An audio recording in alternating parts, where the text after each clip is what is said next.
Comrade Ajit Navale, माननीय श्री महादेव जानकर, शेका पक्षाचे जयंतरावजी पाटील, जितेंद्र आव्हाड साहेब आणि अनेक जण इथे उपस्थित आहेत. आपली उपस्थिती आमच्यासाठी फार महत्त्वाची आहे. खरं म्हणजे आपल्याकडनं शुभेच्छांचे संदेश आम्हाला ऐकायचे होते, परंतु आपल्याकडे आता वेळ कमी असल्यामुळे आपण पुढच्या कार्यक्रमाकडे जाऊया. कसं मी मगाशी म्हटलं त्याप्रमाणे त्या काळात ठामपणे उभे राहिले होते आचार्य अत्रे आणि प्रबोधनकार ठाकरे. प्रबोधनकार ठाकरेंचा वसा पुढील काळात जपला त्यांचे सुपुत्र माननीय हिंदू हृदय सम्राट बाळासाहेब ठाकरे यांनी. त्यांनी मराठी भाषा जपली आणि मराठी माणसाचा स्वाभिमान वाढवला. स्वर्गीय प्रबोधनकार आणि बाळासाहेब ठाकरे यांच्या महाराष्ट्र धर्माचा वारसा पुढे घेऊन जाणारे आजचे आपले निमंत्रक दोन ठाकरे बंधू म्हणजे अर्थातच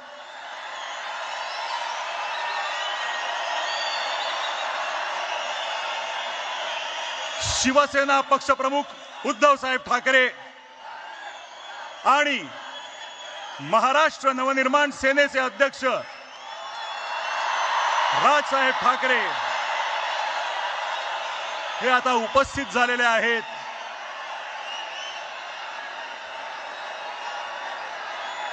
ज्या ऐतिहासिक क्षणाची आपण वाट पाहत आहोत, मी त्या दोन्ही नेत्यांना विनंती करतो त्यांनी ह्या मंचावर यावं आणि मराठीचा आवाज किती बुलंद आहे ते दाखवून द्यावं.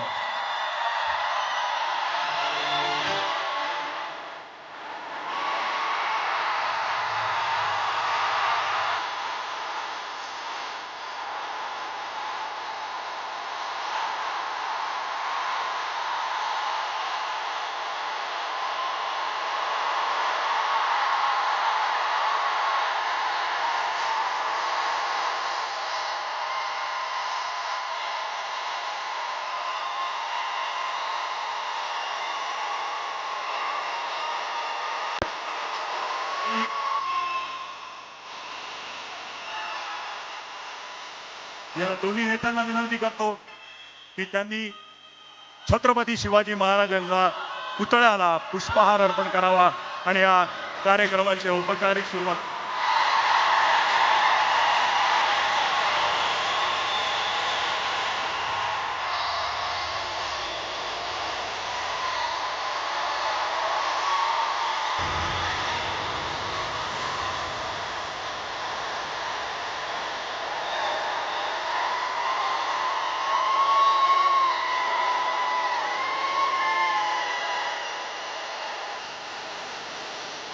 मी सर्वांना विनंती करतो की आपण स्थानापन्न व्हावं.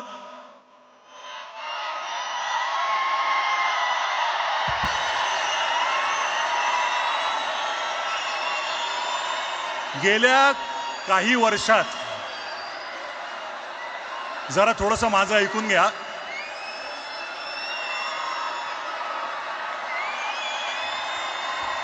बरं का, तुमच्या मनातले काही शब्द बोलतोय आम्ही. गेल्या काही वर्षात शेकडो मित्रांनी 1000 वेळा हा प्रश्न तुमच्यातल्या अनेक जणांना विचारला असेल, किंबहुना इथे उपस्थित प्रत्येकाच्या मनातला हा प्रश्न असेल की येतील का रे दोन भाऊ एकत्र.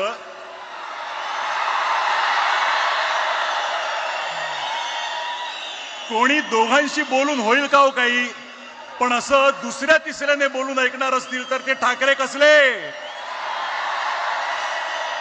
त्यांना स्वतःला पटलं तरच ते ती गोष्ट करणार आणि त्यांना पटणार एका मंचावर आणणारं एक निमित्त घडलं. मराठी भाषेवर अन्याय करण्याचा प्रयत्न झाला आणि हे दोन वाघ चवताळून उठले. मराठी अभिजात भाषा होतीच, आहे आणि असेल, पण मागल्या दाराने तिसरी भाषा घुसवून माय मराठी संपवण्याचे डावपेच सुरू झाले आणि ते उधळून लावण्यासाठी हे दोघे आणि इतर सर्व राजकीय पक्ष जे समोर बसलेत ते आपापसातले मतभेद विसरून सगळे एकत्र उभे ठाकरे, सगळे एकत्र उभे ठाकरे ठाकले. फक्त राजकीय पक्ष नव्हे तर अनेक सामाजिक संघटना, साहित्यिक, कलावंत पत्रकार, शेतकरी, कामगार आणि मराठी माणूस एक झाला. सर्वांची भावना एक झाली. महाराष्ट्रावर केली सक्ती तर आम्ही दाखवू आमची शक्ती. आणि ही शक्ती दिसताच समस्त मराठी जनांना अन्यायकारक वाटणारा तो शासन निर्णय मागे घेण्यात आला. सर्वांबरोबर तुम्हा दोघांचंही हार्दिक अभिनंदन. मी आता माननीय राजसाहेब, आपण बऱ्याच वेळा हे बोलला आहात की भाषा मारली की संस्कृती संपवता येते, स्वातंत्र्य संपवता येतं. आपली मराठी संस्कृती जपण्यासाठी ती जाणून घेणं गरजेचं आहे. वाचन संस्कृती वाढणं, उत्तम संगीत, नाटक, चित्रपट होणं, मराठी ही व्यवहाराची आणि रोजच्या जगण्याची भाषा होणं असं तुम्ही मानता. परवाच तुम्ही बोलताना म्हणालात की बाकी काहीही चालेल पण मराठीच्या बाबतीत तडजोड नाही. आज ह्या दिवशी तुम्हाला भाषा, मराठी माणूस, महाराष्ट्र याबद्दल काय बोलावं असं वाटतं ते ऐकण्यासाठी आम्ही उत्सुक आहोत. मी विनंती करतो माननीय श्री राजसाहेब ठाकरे यांना की त्यांनी आपलं मनोगत व्यक्त करावं.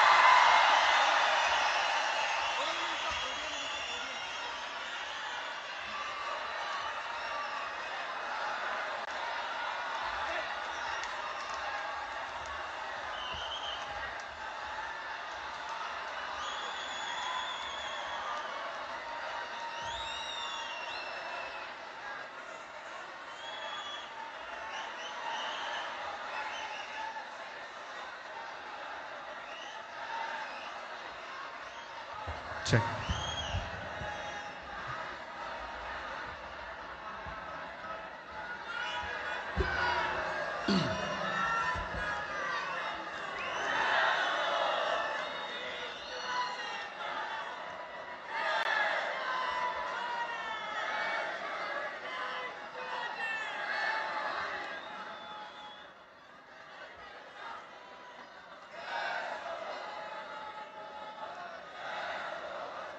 सन्माननीय उद्धव ठाकरे,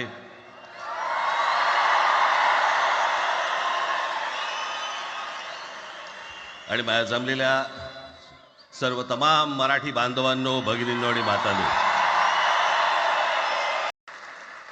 पण नुसत्या मोर्चाच्या चर्चेनेच माघार घ्यावी लागली.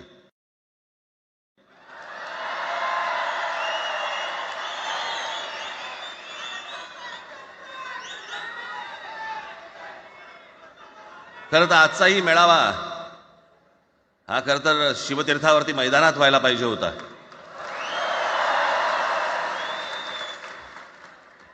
मैदान ओसंडून वाहिलं असतं अख्खं. पण पाऊस आहे, पावसामध्ये सगळ्या ठिकाणी अशा प्रकारचे काही जागा मिळत नाहीत फारशा मुंबईमध्ये, आणि म्हणून आज तुम्हाला सर्वांना इथे यावं लागलं. मी बाहेर जे उभे आहेत त्यांची मी दिलगिरी व्यक्त करतो की त्यांना आतमध्ये येता नाही आलं, परंतु आता काही स्क्रीनवरती आठवा.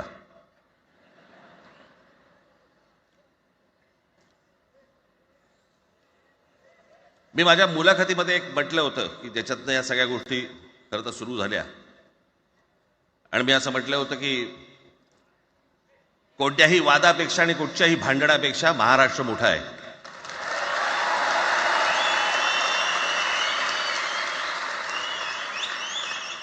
आज जवळपास 20 वर्षानंतर मी आणि उद्धव आम्ही एका व्यासपीठावरती आज येतो आहोत.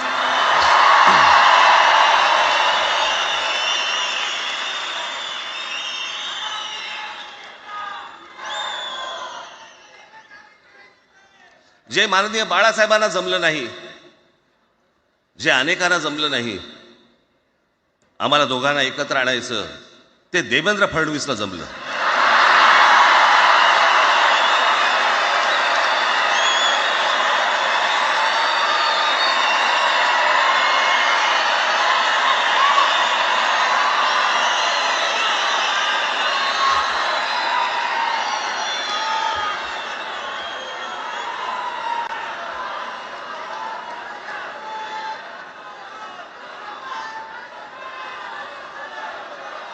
आता बऱ्याच सगळे चॅनल्सचे सगळे कॅमेरे तिकडे लागले, इकडे लागले, इकडे लागलेत.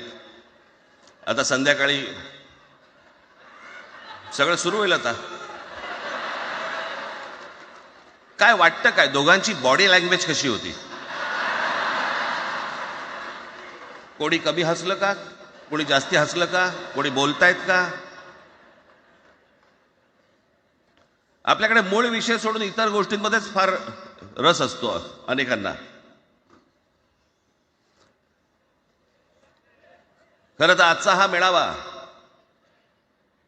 मोर्चालाही तीच घोषणा होती, आजच्या मेळाव्यालाही तीच घोषणा आहे की कुठचाही झेंडा नाही, मराठी हाच अजेंडा.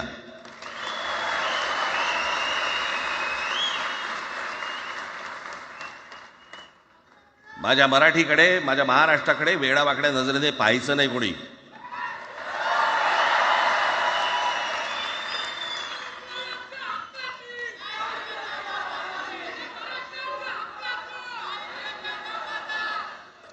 ठरलं ना आपलं, सगळ्यात शेवटी द्यायच्या घोषणा.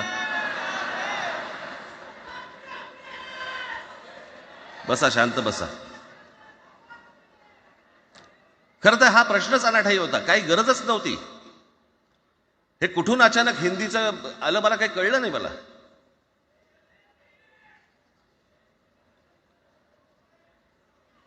आणि हिंदी कशासाठी, हिंदी कोणासाठी, हिंदी त्या लहान लहान मुलांवरती जबरदस्ती करताय तुम्ही.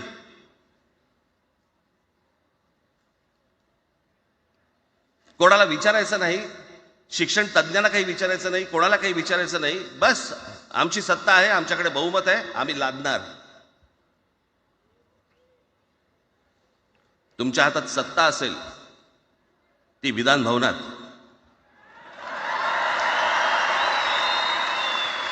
आमच्याकडे सत्ता आहे रस्त्यावर.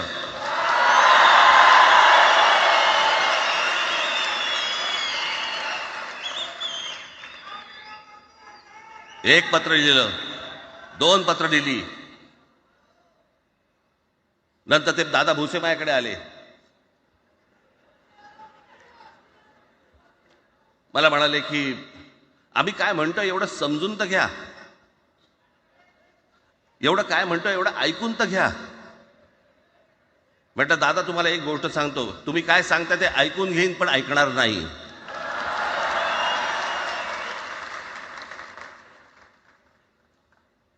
मराठीच्या विषयामध्ये त्याच्यात तुम्ही तिसरी भाषा लादताय, त्रिभाषा सूत्र. कुठलं त्रिभाषा सूत्र आणलं?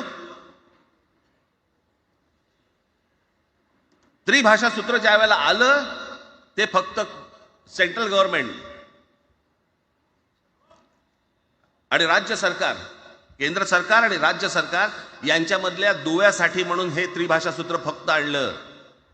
आज कोर्टातही नाही, तुम्ही हायकोर्टात जा, सुप्रीम कोर्टात जा, इंग्रजीमध्ये सगळ्या गोष्टी होतात. कुठे आहे त्रिभाषा सूत्र? मग मला सांगायला लागले म्हणे केंद्रीय शिक्षण धोरणामध्ये, त्या धोरणातही नाही केंद्राच्या शिक्षण धोरणात, इतर कोणत्या राज्यातही नाही.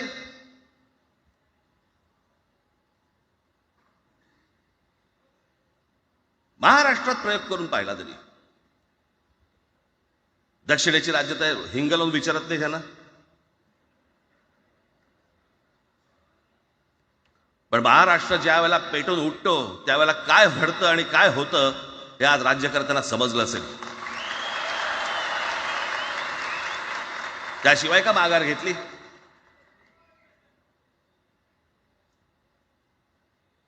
विनाकारण आणलेला विषय होता. मी त्याशी त्या भुसेंना सांगितलं, म्हटलं मला सांगा उत्तर प्रदेश, बिहार, राजस्थान, मध्य प्रदेश कोणती तिसरी भाषा आणणार आहे?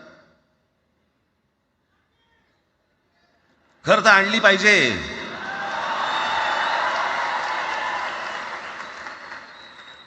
गंमत बघा, हिंदी भाषिक राज्य आहेत ती आर्थिकदृष्ट्या मागास, आणि हिंदी न बोलणारी जी राज्य आहेत ती आर्थिकदृष्ट्या प्रगत, आणि वर आम्ही हिंदी शिकायचं. यांना हिंदीतून राज्य नाही सांभाळता आली, यांना राज्यांचा विकास नाही करता आला. जे हिंदी बोलत नाहीत त्या राज्यांमध्ये, हिंदी बोलत असलेल्या राज्यांमधनं नोकरी धंद्यासाठी लोक इकडे येत आहेत आणि हे म्हणतात हिंदी शिका. कोणासाठी शिकायचं? 5वी नंतर काय हिंदी चित्रपट सृष्टीमध्ये जाणार आहेत पोरगा? कोणासाठी शिकायचं? हिंदी भाषेबद्दल मला वाईट नाही वाटत, भाषा कोणतीही श्रेष्ठच असते, उत्तमच असते. मग ती मराठी असेल, गुजराती असेल, तामिळ असेल, पंजाबी असेल, बंगाली असेल, हिंदी असेल, अजून कुठचीही असेल. एक भाषा उभी करायला खूप प्रचंड तपश्चर्या लागते, खूप लोकांची मेहनत असते. एक लिपी उभी करायला खूप प्रचंड ताकद लागते.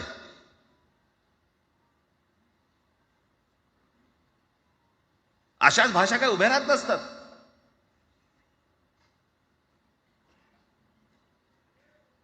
आणि हे भाषेचं नवीन कुठून आणलं? त्या दिवशी ते अमित शहा म्हणाले, ज्याला इंग्रजी येतं त्याला पुढे म्हणे लाज वाटेल, म्हणे मला इंग्रजी येतं. अरे तुम्हाला नाही येत?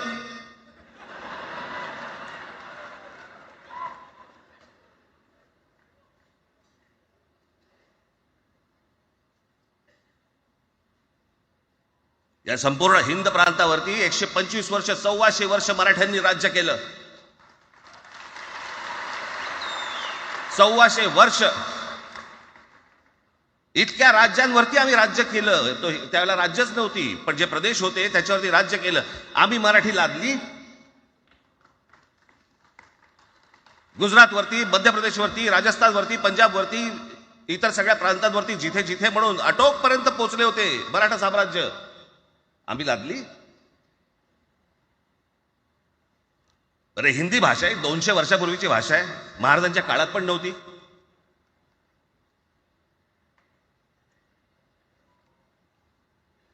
कशासाठी आणि कोणासाठी आणि काय करायचे नेमकं?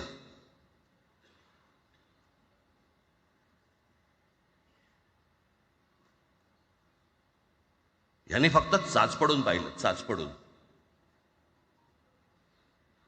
मुंबई स्वतंत्र करता येते का याच्यासाठी अगोदर जरा थोडंसं भाषेला डिवचून बघू.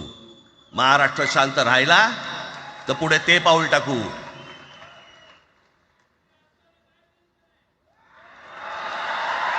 कोणाची माय व्हॅली आहे त्यांनी महाराष्ट्राला हात घालून दाखवावं, मुंबईला हात घालून दाखवावं.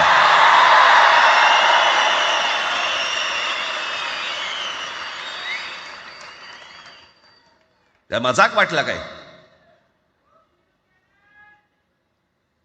आम्ही शांत आहोत याचा अर्थ गांडू नाही आहोत.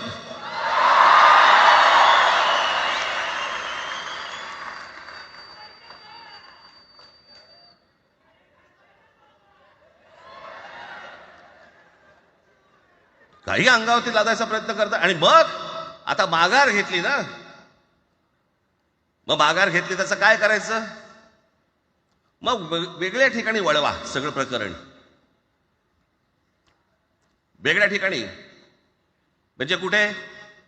ठाकरेंची मुलं इंग्रजी मीडियम मध्ये शिकली, बरं, मग पुढे? म्हणजे दादा भुसे मराठी मीडियम मध्ये शिकून शिक्षण मंत्री झाले, देवेंद्र फडणवीस इंग्रजी मीडियम मध्ये शिकून मुख्यमंत्री झाले. कुठे काय शिकले याचा काय संबंध?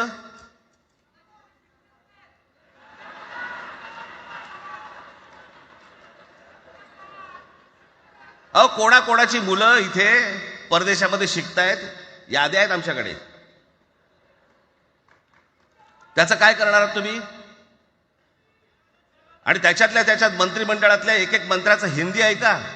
फेफरं येईल, फेफरं.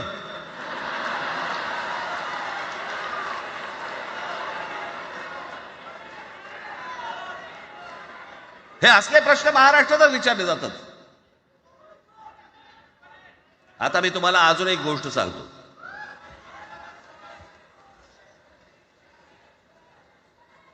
आम्ही मराठी मीडियम मध्ये शिकलो, हो शिकलो. आमची मुलं इंग्रजी मीडियम मध्ये शिकली, हो शिकली. मग याच्यावरती तुम्ही प्रश्न काय उपस्थित केला? ह्यांना मराठीचा पुळका कसा? हे इंग्रजी मीडियम मध्ये टाकतात. बरं, सन्माननीय माननीय बाळासाहेब ठाकरे आणि माझे वडील श्रीकांत ठाकरे हे इंग्रजी मीडियम मध्ये शिकलेले आहेत. या दोघांवरती तुम्ही मराठीबद्दल शंका घेऊ शकता का?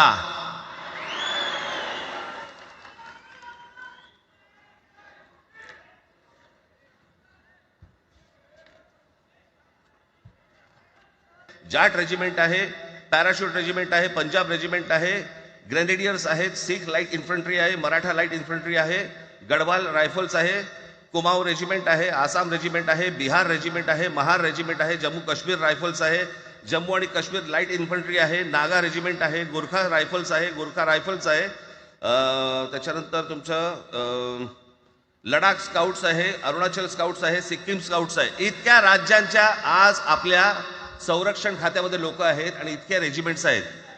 शत्रू दिसला की एकत्र तुटून पडतात ना. भाषेचा प्रश्न येतो कुठे?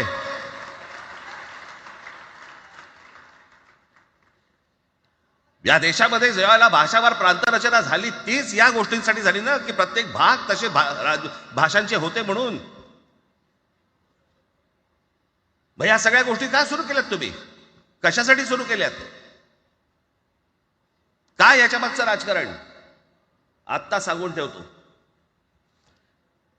आज तुम्ही सगळेजण मराठी म्हणून एकत्र आलात. आज महाराष्ट्रामधला तमाम मराठी आज मराठी म्हणून एकत्र आला. टाळ्या वाजू नका. मी काय सांगतोय नीट ऐका. याचा पुढचं राजकारण ह्यांचं पुन्हा तुम्हाला जातीमध्ये विभागायला सुरुवात करतील. पुन्हा हे जातीचं कार्ड खेळायला सुरुवात करणार. मराठी म्हणून तुम्हाला कधी एकत्र येऊ देणार नाहीत. हे जातीपातीमध्ये विभागायला सुरुवात करतील. आता हे सुरू केलं. काल कोणाच्या ते व्यापाऱ्याच्या कानफडीत मारली मीरा भाईंदरला. त्याच्या काय इथे लिहिलं होतं काय गुजराती?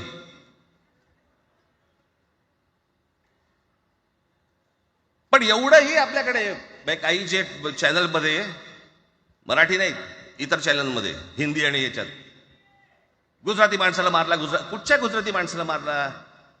बाचाबाचीमध्ये समोरचा गुजराती निघाला, इकडचा मराठी निघाला. त्याच्यामध्ये काय गुजरात्यानं मारलं का? एवढे व्यापारी आहेत. अजून तर काहीच केलेलं नाही.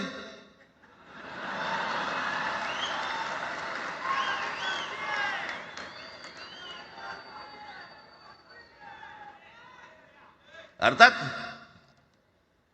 त्यांना मराठी आली पाहिजे याच्याबद्दल वाद नाही. विनाकारण उठसूट काही मारामारी करायची गरज नाही आणि मारायची गरज नाही. पण जर जास्ती नाटकं केली तर कानाखाली आवाज काढलाच पाहिजे तुम्ही. पण चूक त्यांची असली पाहिजे. आणि एका गोष्टीचं लक्षात ठेवा. अशी कधी गोष्ट कराल त्याचे व्हिडिओ काढू नका.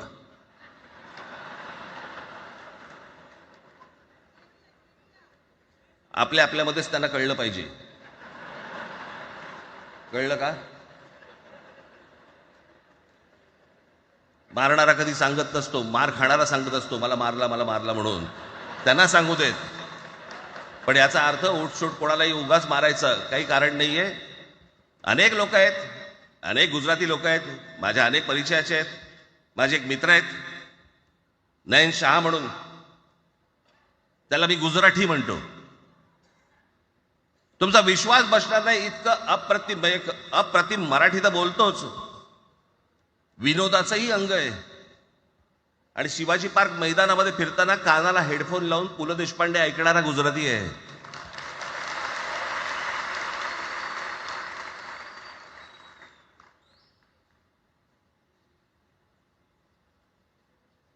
मी मगाशी तुम्हाला सांगितलं की हे मराठीचं बाळकडू, आमच्यासाठी ते बाळकडूच होतं.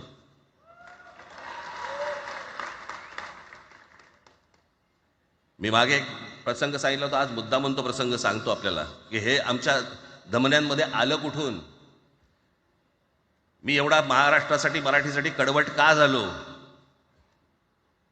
लहानपणापासूनचे अनेक प्रसंग आहेत माननीय बाळासाहेबांबरोबरचे. पण मी एक प्रसंग कधीही विसरणार नाही आणि तो 1999 सालचा आहे. त्या 1999 साली शिवसेना भारतीय जनता पक्षाची युती सरकार येणार नाही अशी परिस्थिती होती.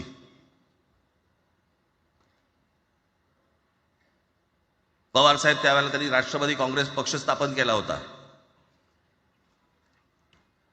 वेगवेगळे लढले होते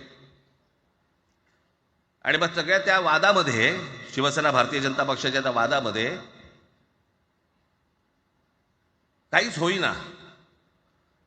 दिवसामागून दिवस चाललेत, परंतु काही होईना. एके दिवशी मी मातोश्रीला खाली बसलो होतो, दुपारची वेळ होती. अचानक 2 गाड्या लागल्या. साधारणपणे 3:30-4 वगैरे वाजले असते. ते जरा वेळेला नाव विसरतो मी, पुण्याचं कोणतो जावडेकर, प्रकाश जावडेकर आणि काही मंडळी आली. मला म्हणाले, राज बाळासाहेबांना अर्जंट भेटायचं आहे. म्हटलं आत्ता ते भेटणार नाही. म्हटलं ती त्यांची झोपायची वेळ आहे. नाही म्हणे अर्जंट आहे म्हणे. म्हटलं नाही भेटणार. म्हटलं मी तुम्हाला सांगतो. म्हटलं काय विषय काय? म्हटलं मी बोलायचं काम करतो. म्हटलं काय विषय काय? आणि त्यांना सांगा मुख्यमंत्री पदाचा विषय झालेला आहे. म्हटलं अच्छा, अरे वा. म्हटलं काय झालं? सुरेशदादा जैन यांना दोन्ही बाजूने आम्ही ठरवलंय की त्यांना मुख्यमंत्री करायचं. एवढं फक्त बाळासाहेबांना सांगायचं. ठीक आहे.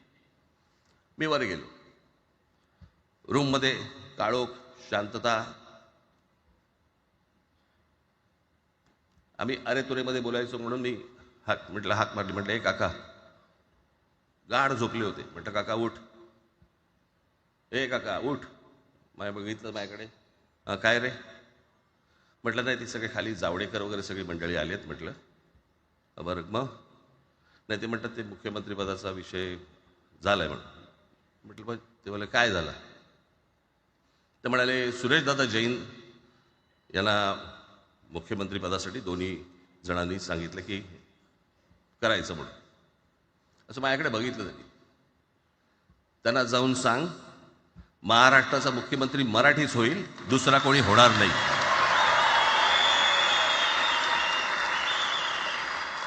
मराठी या एका विषयासाठी मला तिकडे कळलं की या माणसाने सत्तेवर लाथ मारली.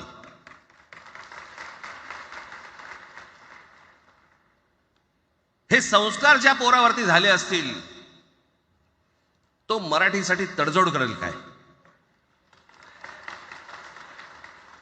बाकी सगळ्या युत्या आघाड्या सगळ्या कुठच्याही गोष्टी होत राहतील. महाराष्ट्र, मराठी माणूस, मराठी भाषा याच्यावर तडजोड होणार नाही. कोणत्याही परिस्थितीत होणार नाही. याच्या पुढे देखील तुम्ही सर्वांनी सावध असणं पण गरजेचं आहे आणि सतर्क असणं पण तेवढंच गरजेचं आहे. पुढे पुढे काय काय गोष्टी घडतील, काय काय गोष्टी होतील कल्पना नाही. परंतु मला असं वाटतं की ही मराठीसाठीची एकजूट ही कायम राहावी आणि महाराष्ट्रामध्ये माननीय बाळासाहेबांचं जे स्वप्न होतं ते पुन्हा साकारावं अशी एक आशा, अपेक्षा आणि इच्छा व्यक्त करतो आणि आपण सर्वांची मी रजा घेतो. धन्यवाद. जय हिंद, जय महाराष्ट्र. धन्यवाद राजसाहेब. मलाही सांगा आपल्या सगळ्यांपेक्षा आज जास्त आनंदी कोण झालं असतं?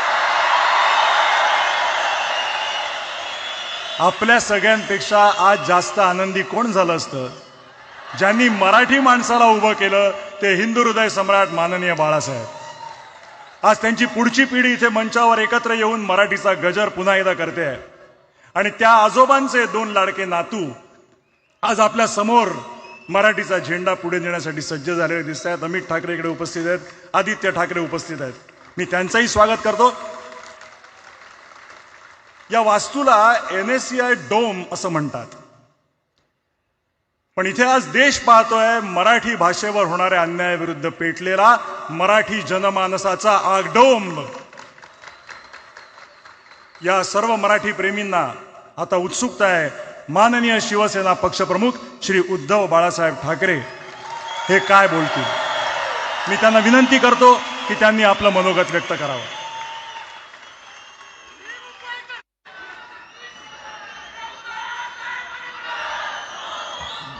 त्या बातम्या आहेत.